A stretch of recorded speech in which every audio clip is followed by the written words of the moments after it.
नमस्कार साथियों, आपका हमारे YouTube channel new India education में एक बार फिर से स्वागत है। जैसा कि हम पिछली क्लास में नंबर सिस्टम से रिलेटेड पढ़ चुके हैं, तो आइए उससे आगे की बात करते हैं। तो सबसे पहले हम पिछली क्लास में जो पढ़ा चुके हैं उसको हम रिवाइज कराते हैं। हमने आपको बताया था कि जो हमारा नंबर सिस्टम होता है, इसको पढ़ने के लिए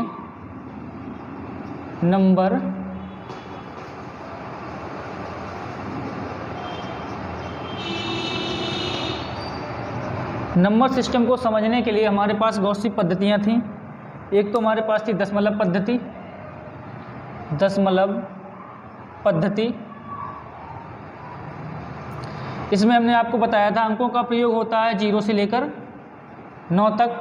बेस बताया था आपको 10, यानी 10 अंकों का प्रयोग होता है, तो फिर तो इसका बेस हो जाएगा 10। अगली पद्धति हमने आपको बताई थी द्वयाधारी पद्धति। इसमें हमने आपको बताया था अंक प्रयोग होते हैं 1 और 2, बेस हो जाएगा इसका 2। और अगली पद्धति हमने आपको बताई थी ऑक्टाडेसिमल नंबर सिस्टम। इसमें हमने अंकों का यूज बताया था 0 से लेकर 7 तक। इसका बेस था हमारा 8। अगली बताई थी हेक्साडेसिमल नंबर सिस्टम। इसमें हमने बेस बताया था, इसमें अंकों का यूज होता है 0 से लेकर 15 तक। बेस इसका था हमारा 16। तो यहाँ तक हमारी बात हो चुकी थी। इसके आगे हमने आपको बताया था कि हमारे जो एग्ज़ाम में यूज होता है वो सबसे ज़्यादा कौन सी पद्धति होती है, दशमलव पद्धति। और दशमलव पद्धति में हमने आपको जो बताया उसको देखते हैं आगे।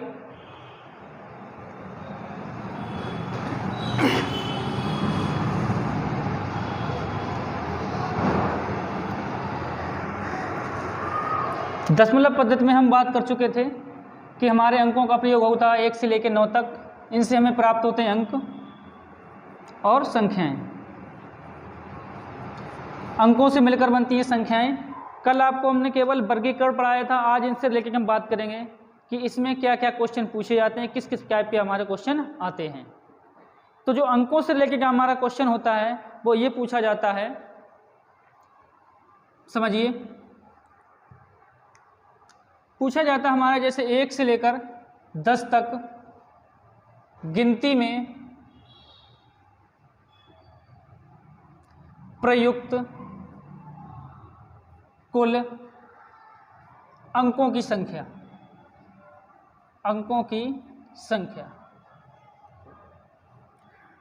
तो हमें ये पता है यदि 1 से लेकर 10 तक गिनती में अंकों की संख्या पूछी जाए तो हमारे पास जो अंक होते हैं 1 से लेकर 9 तक प्रयुक्त सिंगल अंक वाले कितने होते हैं, 9।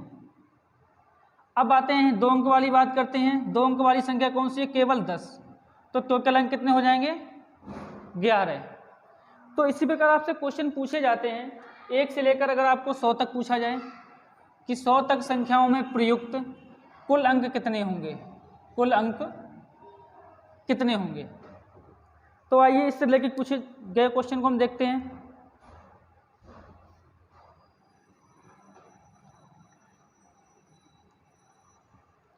समझिए, हमें ये पता है 1 अंक वाली संख्या हमारी कितनी होती हैं, 1 अंक वाली होती हैं 1 से लेकर 9 तक। कितने हो जाएंगे अंक हमारे पास, 9 अंक हमारे 9 हो जाएंगे। अब 10 से लेकर 2 अंकों वाली कितनी हो जाएंगी, 10 से लेकर 99 तक। अब हमें ये पता है कि यहाँ संख्याएं कितनी होंगी। तो संख्याएं ज्ञात करने के लिए सबसे पहले ये समझिए कि 1 से लेकर 100 तक हमारी संख्याएं होती हैं टोटल 100। इसमें से प्रारंभ की हम 9 निकाल दें और लास्ट की 3 अंकों वाली 1 निकाल दें, तो कुल संख्याएं हमारी कम हो जाएंगी, 9 और 1 10। तो हमारे पास जो बीच की बचेंगी 10 से लेकर 99 तक की बचेंगी। तो यहाँ तक कितनी संख्या रह जाएंगी हमारी, 9 आगे की कम हो गई, 1 पीछे की कम हो गई। तो हमारे पास जो संख्याएं बचेंगी वो कितनी बचेंगी, 90।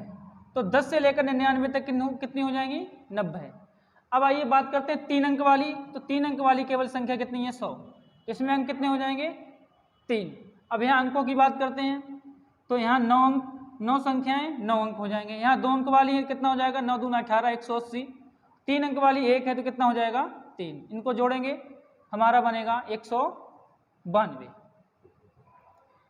तो इसी प्रकार हमसे पूछा जाए 1 से लेकर 1000 तक का पूछा जाए तो कैसे निकालेंगे?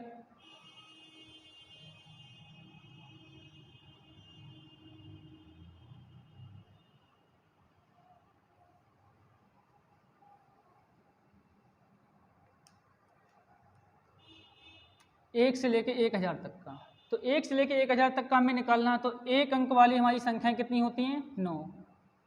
2 अंक वाली पूछी जाए कितनी होती हैं? 10 से 99 तक कितनी हो जाएंगी? 90। 3 अंक वाली अगर पूछी जाए कितनी हो जाएंगी? तो 3 अंक वाली अगर हमें निकालनी है तो हमें ये पता है 1 से लेकर 1000 तक संख्याएं होती हैं 1000। आगे की 99 संख्याएं हम कम कर दें, 1 अंक वाली हटा दें और 2 अंक वाली हटा दें, बाकी हमारे पास कितनी बचेंगी? 901। 901 में 4 अंक वाली जो संख्या हमारी कितनी है? 1000 जो दे रखी है वो हमारी एक संख्या है, तो इसको कम कर देंगे। आगे की 99 और ये 100 संख्याएं कम हो जाएंगी, हमारे पास कितनी बचेंगी? 900। तो इनके अंकों का अगर योग किया जाए कितना हो जाएगा? 1 अंक वाली 9 है तो 9 हो जाएगा, 2 अंक वाली 90 है कितना हो जाएगा? 180 हो जाएगा, और 3 अंक वाली 900 है कितना हो जाएगा? 2700 हो जाएगा, और 4 अंक वाली जो हमारी है वो 1 है तो कितना हो जाएगा? 4। जोड़ लो 2700 और 2880, 9 89 और 4 93, कितना हो जाएगा? 2893। तो आइए इसको आसान बनाते हैं कि हम देखते हैं इतना अगर कैलकुलेशन करेंगे तो हमारे पास टाइम इतना नहीं होता है कि हम इतनी जल्दी कर सकें। तो समझते हैं कि हम संख्याएं कैसे निकालें, 1 अंक वाली कैसे निकालें, 2 अंक वाली कैसे निकालें। देखिए हमने अभी तक ये देखा है कि 1 अंक वाली कितनी थी? 9। 2 अंक वाली कुल कितनी है? 3। 3 अंक वाली कितनी है? 900। तो सेम इसी प्रकार हम आगे चलते जाएंगे, देखेंगे कि अगर 1 अंक वाली पूछी कितना हो जाएगा? 9। 2 अंक वाली पूछी कितना हो जाएगा? 90। 2 अंक हो गए। 3 अंक वाली कितनी हो जाएगी? 900 हम निकाल चुके हैं। तो इसी प्रकार 4 अंक वाली पूछी जाए क्या हो जाएगा? 9 के बाद 3 जीरो। तो आगे जितना बढ़ते जाएंगे 9 के बाद हमें जीरो बढ़ाएंगे, अंक उतने ही करने जितने अंक वाली पूछी गई है, तो 9 के साथ हम जीरो बढ़ाते चलेंगे। 5 अंक वाली पूछी जाए कितना हो जाएगा? 9। और तो ये हमारी कुल अंकों की संख्या निकल सकती है। हाँ, कितने अंकों की संख्या होती हैं। तो अंकों से लेकर हमारा ये क्वेश्चन इस टाइप के हो जाएंगे। अब आते हैं इससे आगे की बात करते हैं।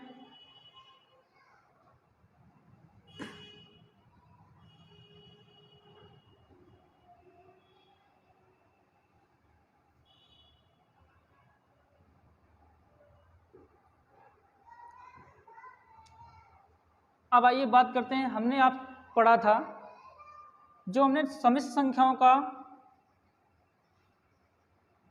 वर्गीकरण देखा था, इसमें हमारी आई थी परिमेय संख्याएं।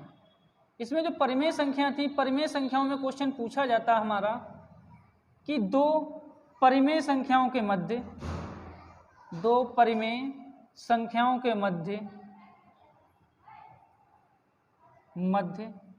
कितनी परिमेय संख्याएं होती हैं? कितनी परिमेय संख्याएं होती हैं? तो इस टाइप के क्वेश्चन के लिए समझ लीजिए, दो परिमेय संख्याओं के मध्य हमारी अनंत परिमेय संख्याएं होती हैं। समझिए, जैसे हमें 1/2 और 2/3 के मध्य पूछा जाए कि इनके मध्य में कितनी हमारी संख्याएं आएंगी, तो जितनी हमें संख्याएं निकालनी हो पहले इनका हर समान करते हैं। तो हर समान करने के बाद हमारा कितना आ जाएगा? 6। तो ये हो जाएगा 3 का गुणा यहाँ करो, 3 का यहाँ 2, यहाँ भी 2, तो हमारे पास हो जाएगा 3/6, ये हो जाएगी 4/6। तो जितनी हमें संख्याएं चाहिए हों तो दोनों साइड में उससे एक ज़्यादा का गुणा करना है। जैसे हमें चाहिए है 3 संख्याएं, अगर 3 संख्याएं चाहिए तो इसमें गुणा करेंगे 4 का, यहाँ भी 4 का, ऊपर नीचे 4 का गुणा कर दीजिए, ये हो जाएगा 12/24 और ये हो जाएगा 16/24। इनके मध्य जो संख्याएं हमारी आ जाएंगी, कौन सी आ जाएंगी? 12 के बाद कौन सा आता है? 13/24, 14/24 और 15/24। 24। तो हमने ये देखा जितनी हमें संख्याएं चाहिए होती हैं, जैसे 3 चाहिए तो हमने 4 का गुणा किया, 4 चाहिए तो 5 का गुणा करेंगे, 6 चाहिए तो 7 का गुणा करेंगे। तो जितनी संख्याएं चाहिए उसमें 1 का ज़्यादा गुणा करेंगे, हमें संख्याएं प्राप्त हो जाएंगी। तो इस माध्यम से हम ये कह सकते हैं कि हमें 2 परिमेय संख्याओं के मध्य अगर संख्याएं चाहिए है तो कितनी हो जाएंगी? अनंत हो जाएंगी। अब आइए अगले क्वेश्चन, अगले टॉपिक पे बात करते हैं।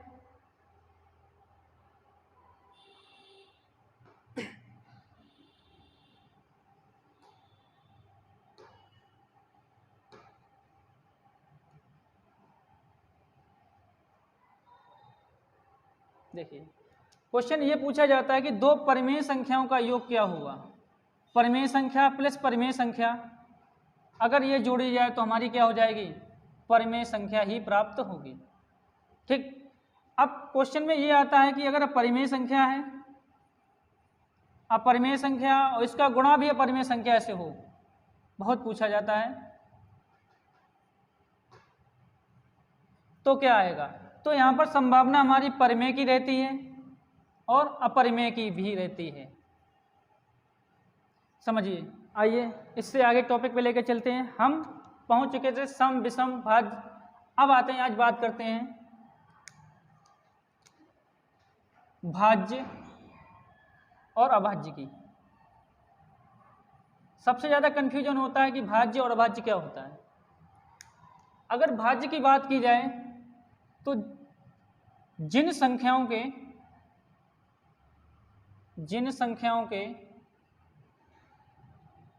2 से अधिक गुणनखंड होते हैं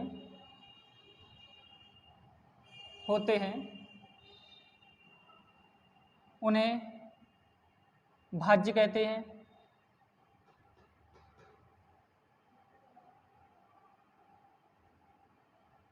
और जिन संख्याओं के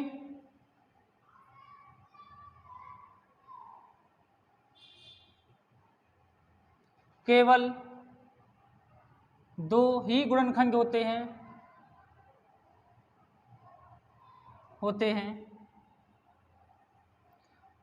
कौन कौन से? एक तो स्वयं होगा, एक होगा, और दूसरी संख्या कौन सी होगी? स्वयं। तो हमारे कैसे हो जाएंगे? अभाज्य हो जाएंगे।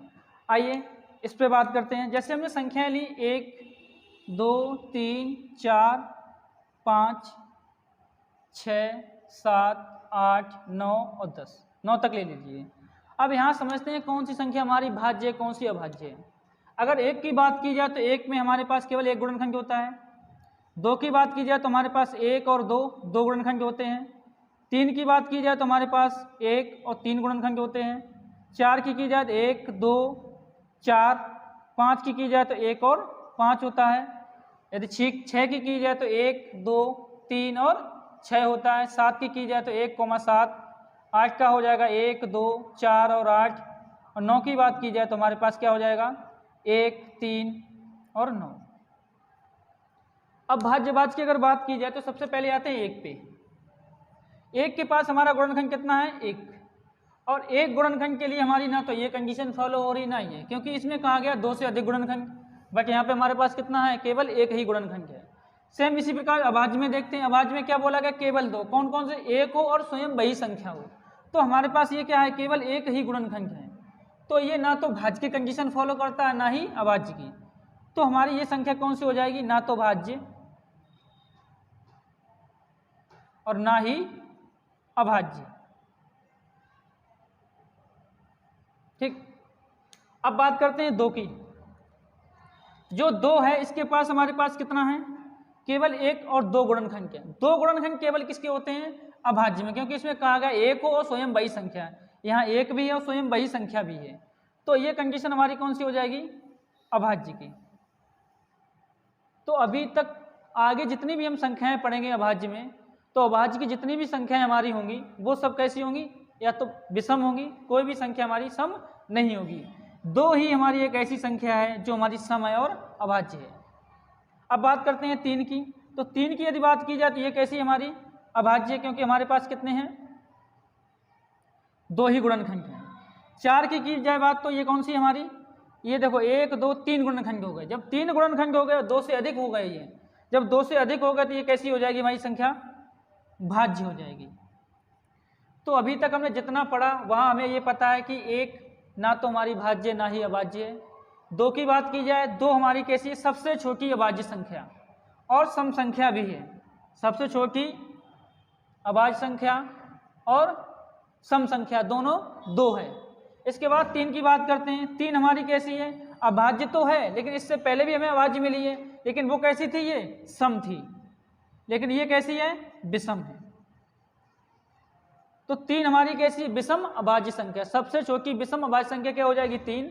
सबसे छोटी सम संख्या 2। सबसे छोटी सम अभाज्य कितनी हो जाएगी? 2। ठीक, अब आते हैं 4 की बात करते हैं। 4 की बात की जाए तो ये हमारी कैसी? सम है, लेकिन ये है कैसी? भाज्य। तो अभी तक जितनी भी संख्याएं हमें मिली उसमें ना तो हमारी भाज्य थी ना अभाज्य, बाकी सब क्या थे? ये अभाज्य ये अभाज्य। तो पहली हमारी सबसे छोटी अभाज्य संख्या कौन सी हो जाएगी? 4। ये हो जाएगी सबसे छोटी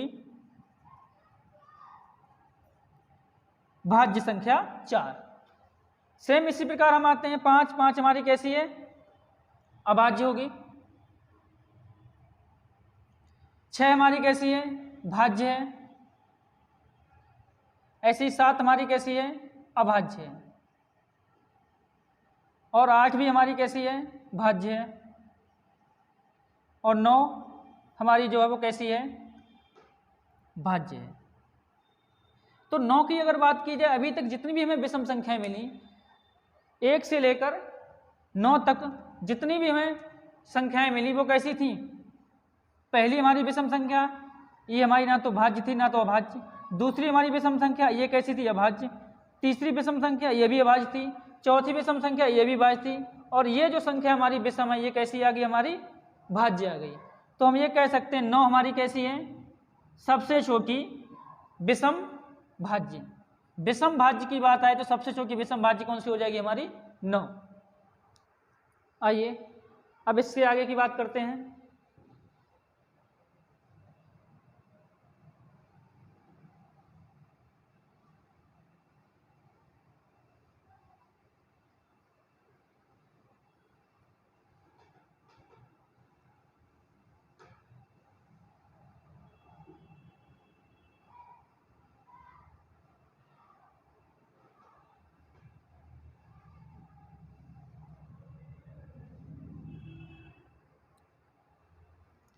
अब आइए बात करते हैं सहभाज्य की।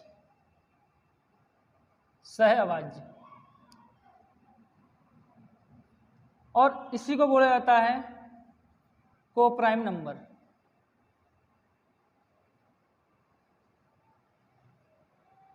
ठीक है, तो सहभाज्य संख्या हमारी वो होती हैं जिनका मासा हमारा 1 होता है।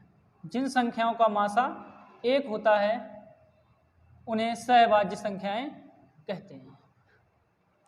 सहभाज्य का मतलब ये होता है ऐसी 2 अभाज्य संख्याओं का समूह युग्म जिनका मासा 1 होता है उन्हें सहभाज्य बोला जाता है। जैसे हम ले लें 2, 3 ये हमारी सहभाज्य हो गई। 5, 7 ये भी हमारी सहभाज्य हो गई। 7, 11 ये भी कैसी हो गई? हमारी सहअभाज्य हो गई। ठीक है, एक और संख्याएं होती हैं हमारी आपेक्षित अभाज्य। इनको बोला जाता है रेस्पेक्टिव प्राइम नंबर। देखिए आपेक्षित अभाज्य और सहभाज्य में सिर्फ इतना ही अंतर है, यहाँ पर हमारा युग्म होगा अभाज्य संख्याओं का होगा, यहाँ पर जो होगा युग्म हमारा अभाज्य संख्याओं का होगा। बट जब यहाँ पर देखा जाए तो हमारा क्या हो जाएगा? इसे हमने लिख दिया 2, 3 ये तो हमारी सहभाज्य हैं और ये हमारी आपेक्षित अभाज्य। जैसे हमने लिख दिया 4, 5 अब इनका मासा क्या हो जाएगा? 1 ही होगा। इनका मासा हमारा क्या होगा? 1 ही होगा। बट अगर अभाज्य की बात की जाए तो 4 हमारी कैसी संख्या है? भाज्य है। अगर हम ले लें 7, 8 इनका मासा देखा जाए तो क्या हो जाएगा? मासा हमारा 1 होगा। बट हमें ये पता है कि 8 जो हमारी है वो कैसी है? भाज्य संख्या है। तो सहभाज्य और अपेक्षित अभाज्य में सिर्फ इतना ही आपका डिफरेंस है कि यहाँ पर हमारी कोई भी 2 संख्याएं होंगी जो जिनका मासा 1 होगा वो हमारी कैसी हो जाएंगी? अपेक्षित अभाज्य। और यहाँ क्या होगा? यहाँ पर हमारी कैसी हो जाएंगी? जो संख्याएं हमारी अभाज्य संख्या के ग्रुप में होती हैं वो कैसी होती हैं? सहअभाज्य। तो बस इतना ही अंतर होता है, सेम कंडीशन दोनों की सेम होती है कि दोनों का मासा क्या होता है? एक होता है। यहाँ जो युग्म होता है वो होता है हमारा अभाज्य संख्याओं का, यहाँ जो युग्म होता है अभाज्य भाज्य दोनों का युग्म हो सकता है। केवल मासा हमारा क्या होना चाहिए? एक होना चाहिए। देखिए सहअभाज्य का सबसे ज़्यादा प्रयोग होता कैसे है, इस चीज़ को समझते हैं। समझिए,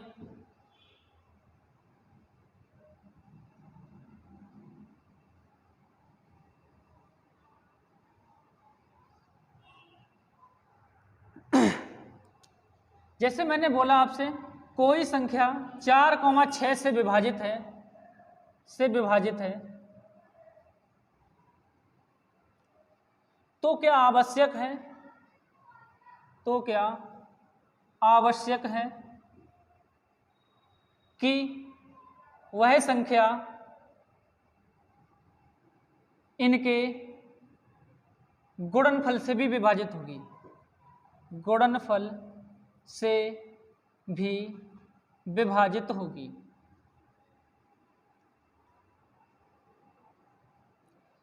सेम टाइप क्वेश्चन है। दूसरा हमारा ये है कि कोई संख्या 8,3 से विभाजित है तो क्या आवश्यक है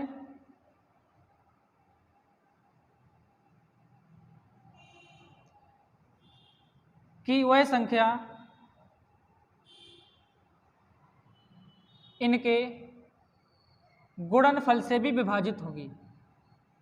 गुणनफल से भी विभाजित होगी।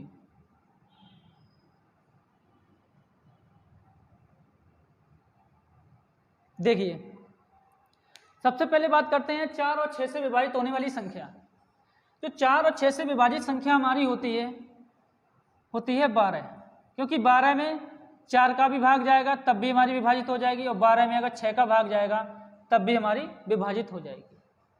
ठीक, लेकिन जब इनके गुणनफल की बात आएगी, इनका गुणनफल कितना हो जाएगा हमारा? 24, और 24 का भाग हमारा 12 में पूरा नहीं जाएगा, दशमलव में चला जाएगा।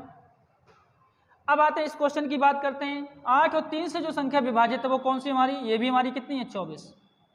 तो दोनों से विभाजित संख्या हमारी कितनी है? 24। इसमें अगर 8 का भाग देंगे 3 बार जाएगा, और 24 में अगर भाग देंगे 8 का तो भी 3 का देंगे कितना आएगा? 8 बार आएगा।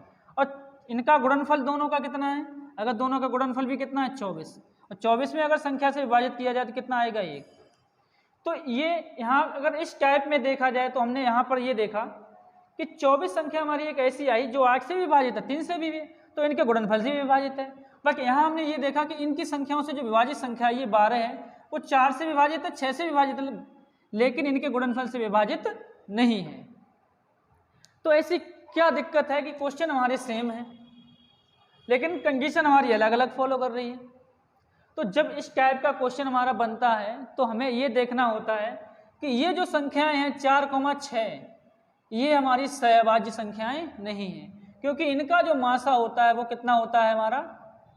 2 होता है, और जहां मासा 2 हो जाएगा ये संख्याएं हमारी सहअभाज्य नहीं होंगी, और जब सहअभाज्य नहीं होंगी तो ये कंडीशन हमारी कभी भी फॉलो नहीं करेगी कि जिन संख्याओं से कोई संख्या विभाजित है उनके गुणनफल से भी विभाजित हो। सेम यहाँ पे आते हैं। यहाँ देखिए 8,3 दिया है, इनका मासा हमारा कितना है? 1 है। जब इनका मासा 1 है तो हमने देखा कि इनसे विभाजित जो संख्या है वो इनके गुणनफल से भी विभाजित होगी। तो यहाँ से हमारा एक पॉइंट क्लियर हुआ कि सहअभाज्य का जो नियम है वो क्या हो जाएगा कि जिन संख्याओं का मासा 1 होता है उन संख्याओं से विभाजित संख्या उनके गुणनफल से भी विभाजित होती है। आइए समझते हैं।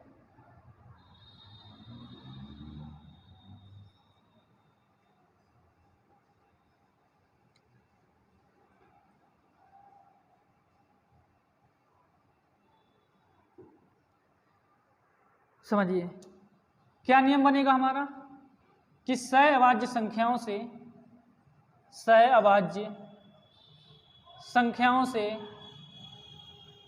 विभाजित संख्या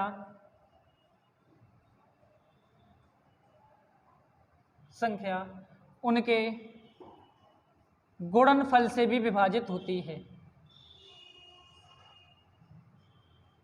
विभाजित होती है। जैसे आपसे क्वेश्चन में अगर आया हुआ क्वेश्चन है एक हमारा, जैसे आपसे पूछा जाता है कोई संख्या 11 और 13 से विभाजित है, तो ये संख्या किससे विभाजित होगी? तो पहले एक ऑप्शन हमने दिया 11 + 13, दूसरा दिया हमने 13 - 11, तीसरा ऑप्शन दिया 13 ÷ 11 और चौथा ऑप्शन हमने दिया आपको 11 × 13। तो अगर यहाँ पर देखा जाए तो हमें ये पता है इन दोनों संख्याओं का मासा कितना आएगा? 1 आएगा। जब मासा 1 आएगा तो हम ये कह सकते हैं इनसे विभाजित जो संख्या है वो इनके गुणनफल से भी विभाजित होगी। अब इनका यूज कहाँ होता है? सबसे पहली बात यह है कि सहभाज्य संख्याओं का हम प्रयोग कहाँ करते हैं? तो सहभाज्य संख्याओं का प्रयोग बहुत ज़्यादा है। आइए समझते हैं कैसे। जैसे मैं किसी बड़ी संख्या का नियम बनाना होगा विभाजिता का, हमने जैसे आपको लिया, जैसे 33 संख्या है, इसका पढ़ा तो हमें याद नहीं होगा। अगर इसमें पूछा जाए विभाजिता का नियम बनाया जाए तो ये क्या बनेगा हमारा? जो संख्या 3 और 11 से विभाजित होगी वो संख्या हमारी 33 से भी विभाजित होगी, क्योंकि इनका दोनों का जो मासा आएगा, मासा हमारा कितना आएगा? 1 आएगा। और हम आपको बता चुके हैं कि जब दो संख्याओं का मासा 1 होता है वो सहभाज्य होती है। सहभाज्य संख्याओं का गुणनफल सहभाज्य संख्याओं से विभाजित संख्या उनके गुणनफल से भी विभाजित होती है। सेम जैसे हमने आपको संख्या दे दी 72, तो 72 में क्या हो जाएगा? हमको संख्या इस प्रकार लेनी है, ये नहीं ले सकते हम कि 24 या 72, क्योंकि इनका इसमें भाग जाएगा, इनका मासा कितना हो जाएगा? 3। तो इसलिए ये नियम अप्लाई यहाँ पे नहीं होगा। क्या करेंगे हम? यहाँ करेंगे 8 नियम 72, क्योंकि इन दोनों का जब मासा निकालेंगे कितना आएगा हमारा? 1 आएगा। तो हम ये कह सकते हैं कि जो संख्या 8 और 9 से विभाजित है वो इनके गुणनफल यानी 72 से भी विभाजित होगी। ऐसे हम क्वेश्चन बोले आपसे 88, तो 88 में क्या हो जाएगा आपका? 8 और 11, इन संख्याओं का मासा कितना हमारा? 1 है।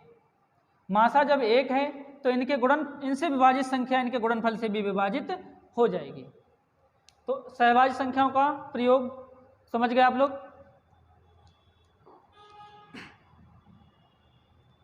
अब इसके बाद हम बात करेंगे आपके लिए विभाज्यता के नियम की। अगर आपको शुरुआत से क्लास देखनी है तो सबसे पहली वीडियो देखिए आप, इसके बाद ये क्लास आपको समझ आएगी। आइए इसी प्रकार का वीडियो प्राप्त करने के लिए हमारे चैनल को लाइक, शेयर और सब्सक्राइब करते रहें। धन्यवाद।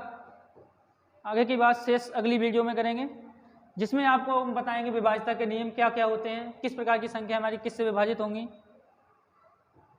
ठीक, आज के लिए इतना ही रखते हैं। धन्यवाद।